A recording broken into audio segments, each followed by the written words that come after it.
Well, thanks for visiting us this morning at KTALnews.com. I'm meteorologist Josh Morses. This is your Thursday forecast update. We do have some light rain showers today as the warm front is moving through the region. Still an isolated severe weather threat later today. Honestly, doesn't look like we're going to see much in the way of severe weather, and our temperatures going to stay in the 70s again tomorrow, but severe weather is looking a little more likely for some areas on Friday before we cool down over the weekend. So this morning you can see the clouds and some of the light rain that are moving in early here, and your temperatures are currently in the 60s, so we did warm up a bit overnight. You'll notice that wind right away. It's been gusting about 15 to 20 miles per hour early this morning, and that will continue for most of the day. Of course, the south wind is pumping the ingredients for some of the thunderstorms into the region here, and even though we won't see a lot of sun today, the south wind alone will warm us a good 10 to 15 degrees. We'll wind up in the 70s this afternoon. So area of low pressure that's going to swing through today and bring some of the rainfall, and there's another one behind it, and that's the one that's going to bring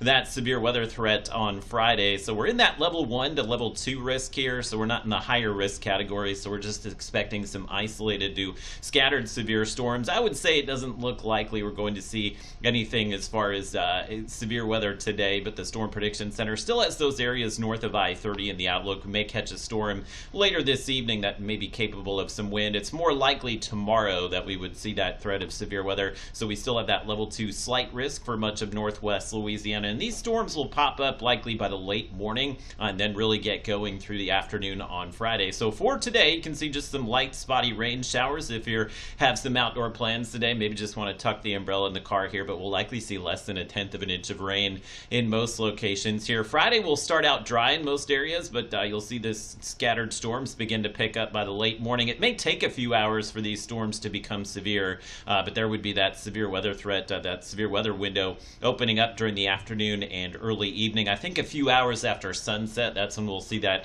severe weather threat kind of wind down here. And wind and hail, always the main threats this time of the year, but there is enough wind shear tomorrow that we'll have to be on the lookout for an isolated tornado, especially in that slight risk area across Louisiana, and then we'll dry out pretty quickly there Friday night into Saturday morning. Not a lot of rain, but those of you that do catch some of the strongest storms may see a quick inch or two of rain. No flood concerns given the drought conditions here, and for the weekend we'll have a few clouds around on Saturday. Weekend's going to be breezy and kind of chilly, so if you have some outdoor plans there, we're expecting that wind will be above 10 miles per hour through the weekend, which is going to add a bit of a wind chill to the temperatures there. And then next week, looking more January-like, we'll be in the 50s and 60s. Looks dry through most of next week, but we may have some rain coming in again, maybe closer to next weekend.